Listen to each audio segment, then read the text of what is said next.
What's up, Zoxaskun? We're back with some more Etheria Restart. Now, we have to get into the SR Nell. They actually slid this into their little release of patch notes and update notices that they put out. And I wanted to make sure that we talked about this character because I feel like there's been hyper emphasis on the new SSR that's coming into the game.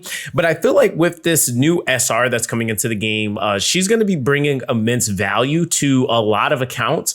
And because she is an SR, the investment with the purple lattice or the evolution lattice is just going to be and feel much more attainable or achievable versus like doing like a full send investment, which might be the possibility for characters like Leland when she comes into the game. So diving a little bit deeper into what she's bringing to the table here, she actually has, and I hope that they continue to do this a little bit earlier because I think it's cool that we get to see the characters like kits and stuff or get an idea of what the character does. But I think we definitely want to see more of what the skills look like, investment even, I would even say like skill levels and stuff like that. But with the skill 1 solar flare, it says it deals damage to a single enemy with a chance to inflict vulnerability for 2 turns.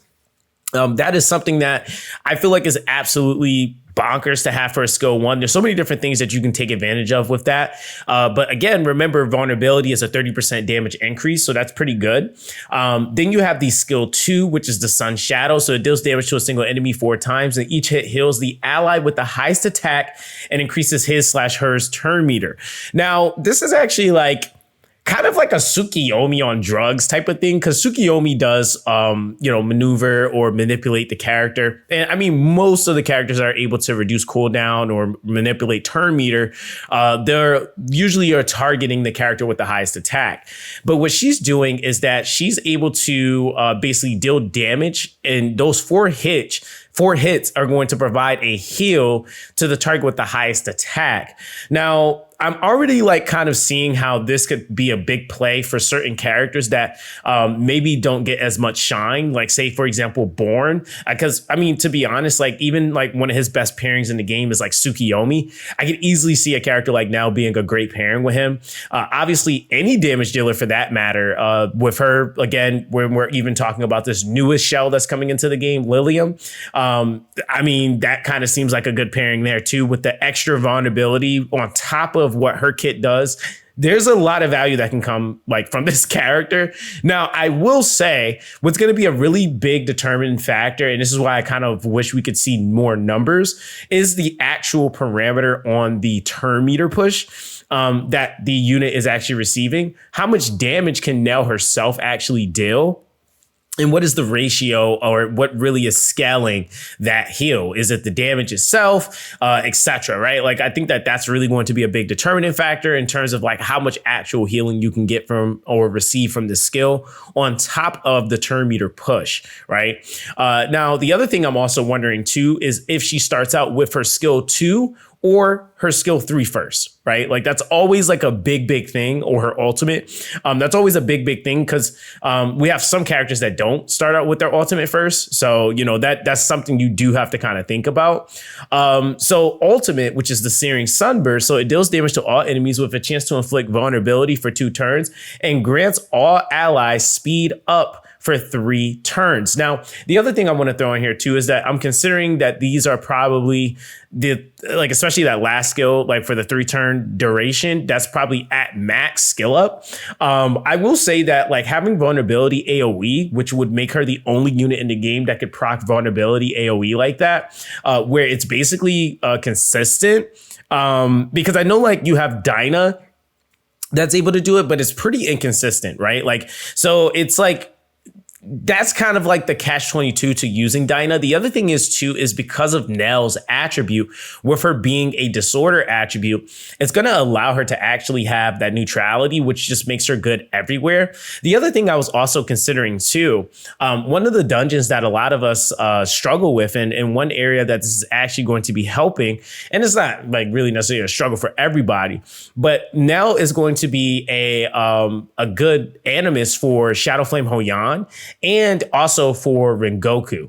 Now, again, I would argue she could probably be good just about anywhere, but just when we're talking about the in-game like emphasis on things that people are struggling with right now, I could easily see her being a character that can work into Doki Doki. She easily can work into Aurora. She can work into Terra Matan. Like her kit actually is really, really solid for what it's worth. And like I said, back to emphasizing like the Shadow Flame Hyoyan, the Rengoku, especially Shadow Flame Hyoyan, where she nukes constant attribute units, because she's a disorder, is actually allowing her to have that neutrality there where she's not affected or being targeted because she's a light attribute. So she'll be able to assist better characters like the Ting, or even if you do decide to do like the faster cons with the Yelly, she'll just work a lot better.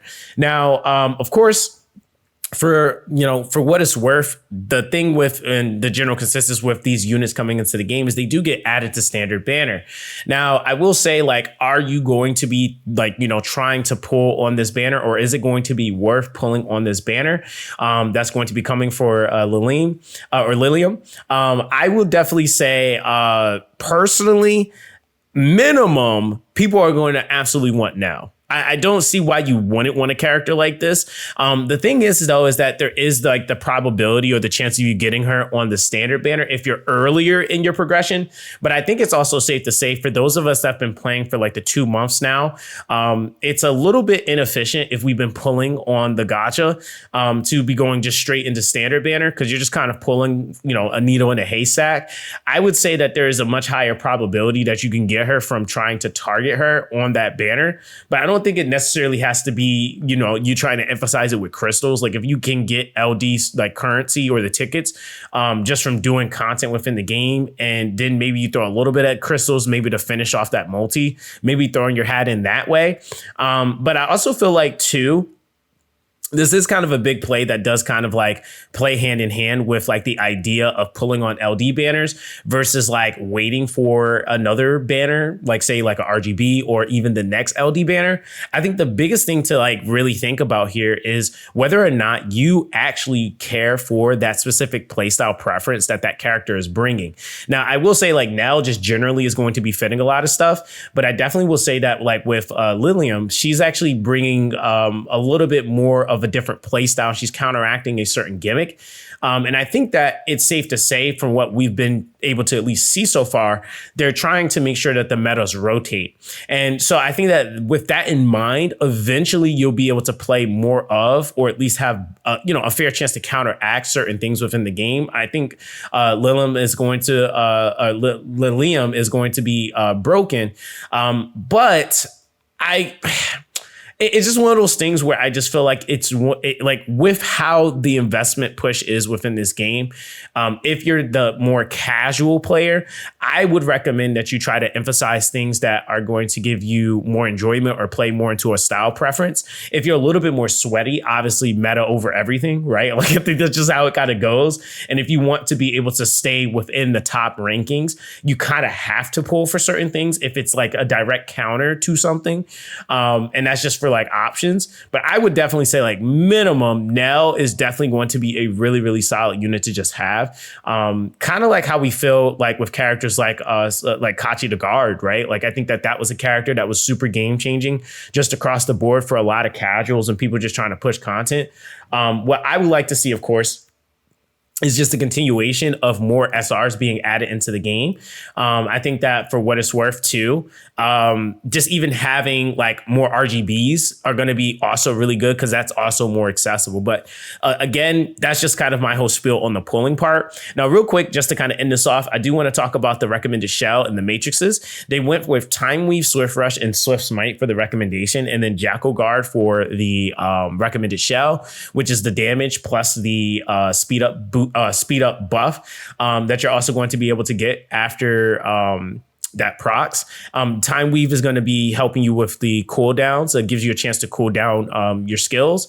And then you have the Swift Rush for the speed, and then Swift Smite is basically going to be accuracy and speed put together, right? So I feel like with that being the case, you do need enough accuracy or effect accuracy on her. So she's probably more than likely, I won't even say probably, she is going to be around that 200, that 180 to 200% marker so that she can consistently land that. Then, of course, with the Swift Rush, the one thing that we didn't and we can't see yet is how fast she actually is.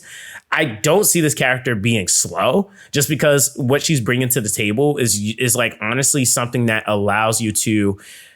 She kind of plays a little bit more into like burst, if that makes sense. And it even kind of mentioned that, right? So it says like she enables the core DPS to take multiple actions during burst windows and pushing the offensive potential of speed teams to the limit. So I think that there were some people that were like hyper fixating on like, what is going to be the thing? There's like, seemed to be this emphasis on bruisers, but I feel like some of the things that are also coming are also still going to be helping enable things like speed cleave or just speed teams in general, even in PvE.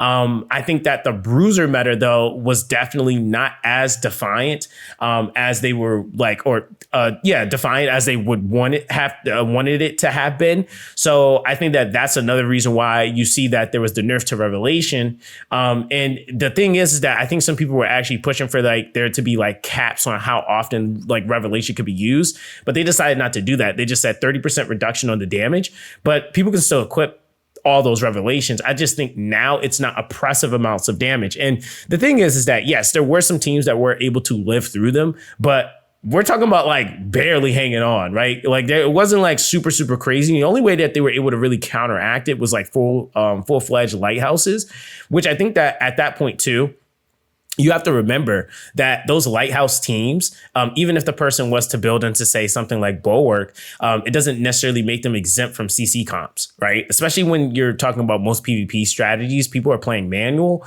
So the other thing is, too, is Lighthouse doesn't provide Bulwark either. So even if somebody was to build it, like going with a Lighthouse build for the Bloodbath build wouldn't necessarily be providing you both CC immunity and then also being able to give you that damage reduction. So it's kind of like you got to pick one at that point, unless you're using a completely different shell companion. So I still feel like speed stuff is still going to be quite efficient. I still feel like Revelation is still going to be predominantly used. It just won't be as impactful as it was before or as oppressive, right?